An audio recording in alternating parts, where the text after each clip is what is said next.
Hey everyone, Yoyston here, and I hope you all are doing well, wherever you are in Middle-earth. Everyone, it has been just over a year since Rings of Power Season 1 first premiered, and I wanted to take some time today to both look back and ahead with this show. Now, to be honest, I really debated whether or not I should make this video at all, or if I should wait closer for Season 2 to come out before I make something like this, but to be honest, Rings of Power made a big impact on the Tolkien community, and it changed how people currently view Middle-earth, Tolkien's works, what us Tolkien YouTubers make, and all that stuff. So today's video will be a lot more free-form, as a bit of a video essay or reflection on the show and its impact, and how my opinion about it has changed in some small ways, and how I'm a bit hopeful looking forward, but we'll see. We'll get there. My friends, thank you all so much for joining me today. Let's begin our tale. In preparation for this video, I went ahead and looked back at some clips of the show on YouTube, read some comments from those who viewed these clips, and so forth. Now, I really don't want to rehash too much in this video that Royan and I said in our reviews around this time last year, and this show has been analyzed by seemingly every reviewer out there, as well as most Tolkien content creators. So much has been said on it, and again, I don't really want to repeat all of that stuff.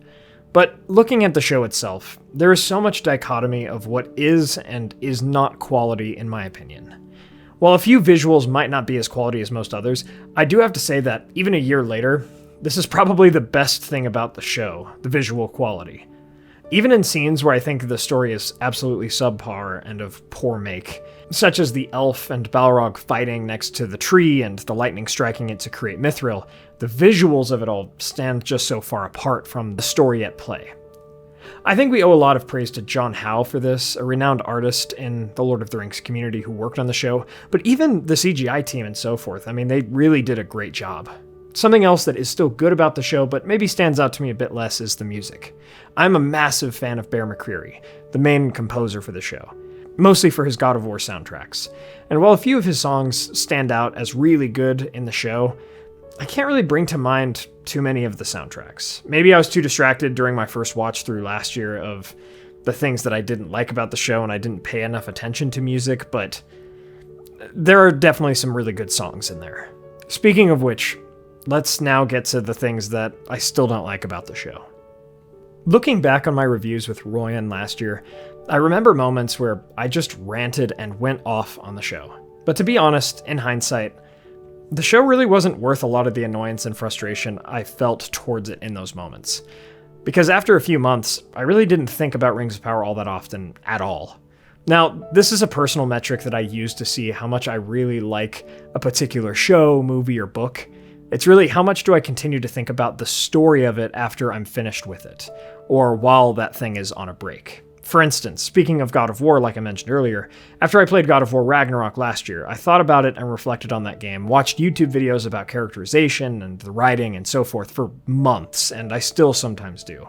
That story, those characters, those moments were just so incredible that I continued to think about them so long after I'd finished playing, at least the main part of the game, but I did not feel that way, at all about Rings of Power. But what's more, I didn't not only reflect fondly on it, I also didn't really reflect much on the frustration or upsetting parts about it. After I was done with that final review or talking about it on our monthly podcast on Patreon or so forth, I just was kind of done with it. Done thinking about it for the most part. Upon my reflection now, and again watching the clips, I do see why I got kind of bent out of shape about some of this stuff, and I also see why it really wasn't worth too much of my negative energy at the time either. It was just bad, in my opinion, plain and simple. Absolutely, there were certain parts and characters that were good, but it missed the mark in just so many ways. Like some of the comments said on the clips that I watched, it felt like people pretending to make a Middle-earth show rather than making one in some weird way.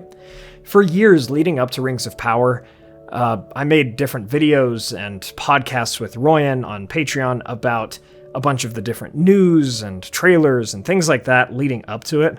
And one thing that did come out a few years ago sticks out in my mind as a red flag for the show, and I wasn't sure how to take it at the time, but looking back, I definitely do see it and recognize it as a red flag.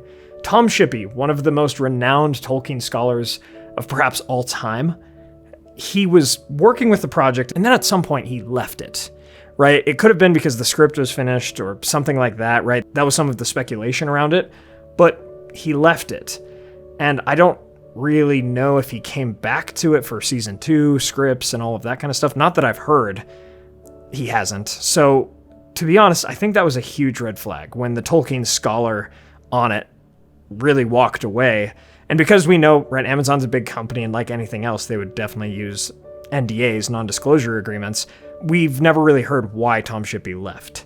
But looking back at the story and the lore of the show, yeah, we can probably guess, to be honest. The ways that the writers went about telling important things like the plot of tension rising in Numenor or Sauron's return to Mordor, or even his seduction of the elves just felt so off in some strange ways. Not even necessarily because it deviated from the source material, which it did do in many ways, season 1 of the show, but because the show just doesn't have a ton of internal logic. One instance of this that I point to, some people might think it's a small thing that's just maybe a writing problem or something, but to me is actually rather indicative of the whole plot at large, is the sea is always right thing. Just to have Elendil tell us that his wife drowned at sea. Does that mean the sea was right to take her? Or does that mean that something else? Like, I don't know exactly how to take that, because again, the theme of the show from Numenor is that the sea is always right. But the sea also took Elendil's wife. But, as we know eventually, the sea will take Numenor, and we know it was right in many ways to do that. So, again, I have no idea about the consistency of the themes of this show. Maybe it's just a small thing, but maybe not. Again, a lot of writing, dialogue, and just lore of the show didn't make a ton of internal sense, especially when compared with the source material, but also intrinsically as its own separate thing. Galadriel deciding to swim from the sundering sea back to Middle-earth. Things like that. Again, I always made the comparison of, it's like trying to swim from like Hawaii to the United States. It's just absurd. But to be fair, we didn't know how far away she was. We just know she was near Valinor when she did. It's just so weird because, again, the internal logic of the show is just not great. I don't know why the writers thought that was a good idea, or many of the things that they put in the script, the final script that we got. I'm not sure why they thought too much of that was that good, to be honest. Again, even though these things do annoy me now because I wish the show was just better, even as I mentioned them, my realization over the past year is that, yes, while in one sense it is certainly worth getting passionate over, and I have nothing to apologize for in trying to defend the quality of something that is trying to represent Middle-earth, it's just also such a mid-tier show in its quality that it's really not worth getting too upset over, nor too impassioned to enjoy. It just exists to be consumed like a product, I think. The show has, to me, aged like a middle-of-the-road product. And that's what it felt like when I watched it. A product from a big corporation who didn't really understand the lore, but they understood not the characterization, but the characterization of the lore and of Tolkien. They understood that people would look for hobbits, so let's throw in Harfoots. They knew people would look for Sauron, so let's make this whole Sauron devious plot that is really strange. Why would he save Galadriel at sea? Why wouldn't he just let her drown knowing that she's like one of the most powerful elves of all time? I don't know. Again, it feels like a product from a corporation that didn't really understand what they were adapting. To be honest, there are many shows and movies, certainly not all, but many, that have felt like that to me in recent memory, besides just Rings of Power. And it sucks that something that should have been so good became like that too. Now, as bad as that is, another mid-tier adaptation, like those last seasons of Game of Thrones, or the latest season of The Witcher, and so forth, there's something else about the show, or rather its impact, or the culture around it, something, that in my opinion was actually far worse than the show itself. Now, I have mentioned a few times on this channel that I have studied political science at college, and I find politics to be fascinating, right? I've dedicated many years of my life to studying these things since graduating high school years ago. But I never bring those up on my channel. Not when concerning Tolkien's works, Tolkien's legacy, Middle-earth, anything. I don't think politics belong in any of that. The whole point of all of this has been to be an escapist fantasy. Tolkien saw it that way. That can give people hope and help them learn more about what it means to be human. That has been what these videos have been, even for me as well, as I've thankfully been able to make so many videos over the years, And every time I do, they're just a nice little escape into Middle-earth, no matter what's been going on in life. However, I can't help but feel that this show has merged the Lord of the Rings piece of pop culture into something a bit more political and divided. To be honest, I've not really ever loved Twitter because of its short-form content format, but I saw that one of the biggest legacies of the show at large has been some of the toxicity on both sides of those who absolutely love it and absolutely hate it, and take to online communities and forums and so forth, platforms, to talk poorly about the other side about it. And to be honest, that has been so upsetting to me. The fact that people used this show as a test for gatekeeping the community on one side, and that most people were categorized by the internet as either shills or rage tubers is horrible, in my opinion. And I believe that I've actually been called both of those terms since the show came out. I feel like one of the biggest legacies of the show has been the division that it caused right in the community. And whether or not we can even blame the show itself for that is debatable. I don't know if that's what it was trying to do or the people making it was trying to do it right, but it definitely sucks and reminds me of the current political world. It's really just too bad. And it sucks to see that go down in the Middle-earth community, that you're either right or you're on the other side and you're insanely wrong. It's a TV show. I mean, I just don't think it should be like that. For my part, I will always try my hardest to keep politics out of this channel and the things we discuss here. But Rings of Power definitely became strangely political, unfortunately.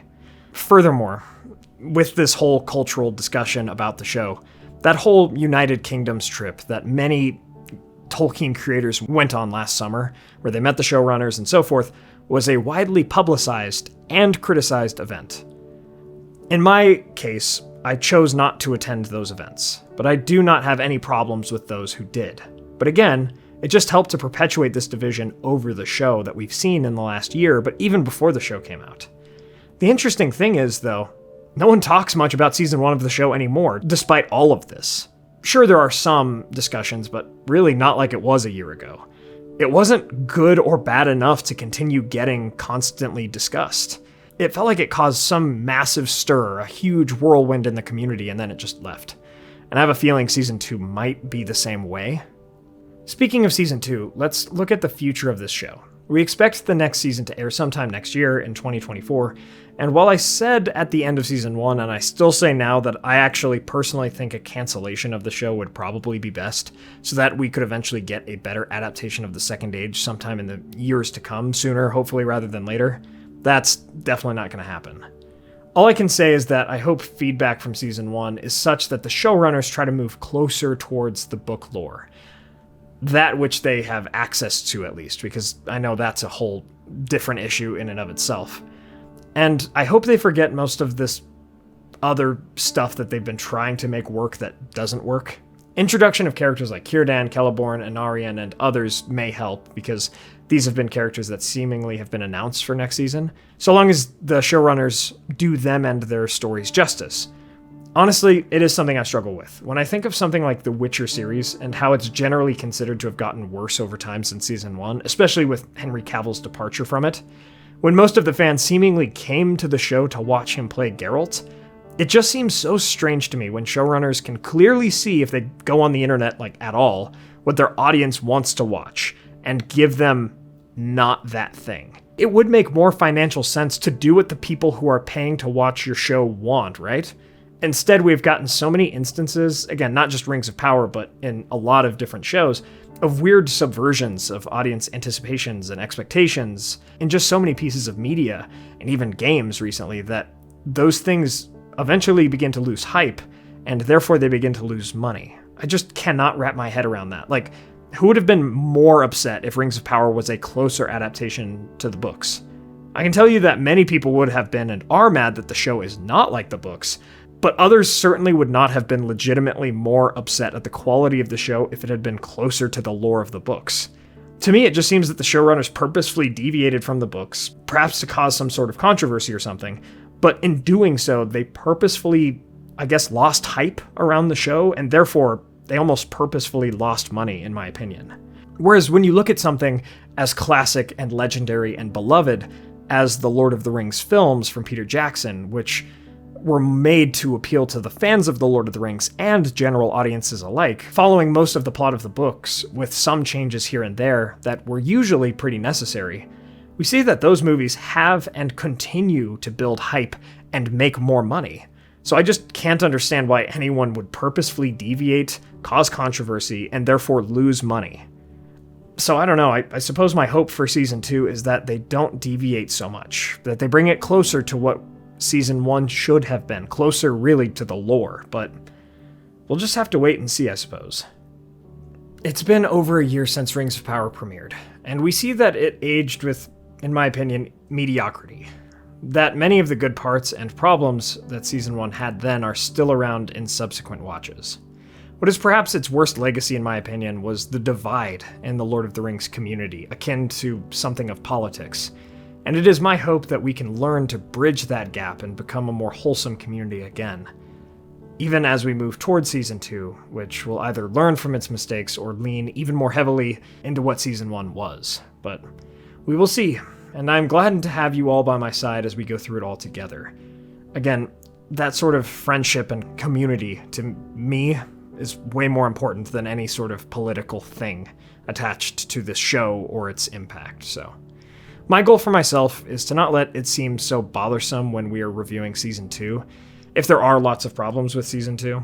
Again, like I said last year, I am a Tolkien YouTuber. I make videos and reviews on many Tolkien-based things, regardless of their quality, and so I will watch Season 2, even if I don't enjoy it particularly, because I think it's my duty on this platform to not let it have a free pass, whether it is good or bad. Really, if everyone who didn't like the show did not watch or review it, right, the whole idea of if you don't like it, don't watch it, it would have 5 stars. But I definitely don't think Season 1 deserved that rating. It deserves to have people who love the source material but don't like the show watch it and give their honest opinions too. So, I appreciate you all, and I hope you all continue to take this journey with me. Thank you all so much for watching. I hope you all enjoyed today's video. If you did, please be sure to hit that like button and share this with a friend. What are your thoughts looking back on Season 1 of The Rings of Power? Let me know in the comments below. Did it get better for you over time, worse, or have you not thought much about it? Let me know. If you'd like to support the channel, please consider getting some candles from our friends Mythologie Candles, or order some Weta or United Cutlery Lord of the Rings sword statues and other replicas from Castle Kon, who does international shipping, and use the code WEST at checkout. And please check out our merch and Patreon. Thanks to our Valar tier patrons and YouTube members, Peter Shepard, Jonathan Putnam, Blair Scout, Merton, John Hume, Sam McBee, Elizabeth Calvert, Maz Gibbs, Reese Jenkins, Adam Petrolik, Anthony Harmon, Arthur Merlin, Dale Davis, Kingswald Project, Robert Bogue, King of Games 2500, Theodore, and Moon Viper, our newest Valar tier patron.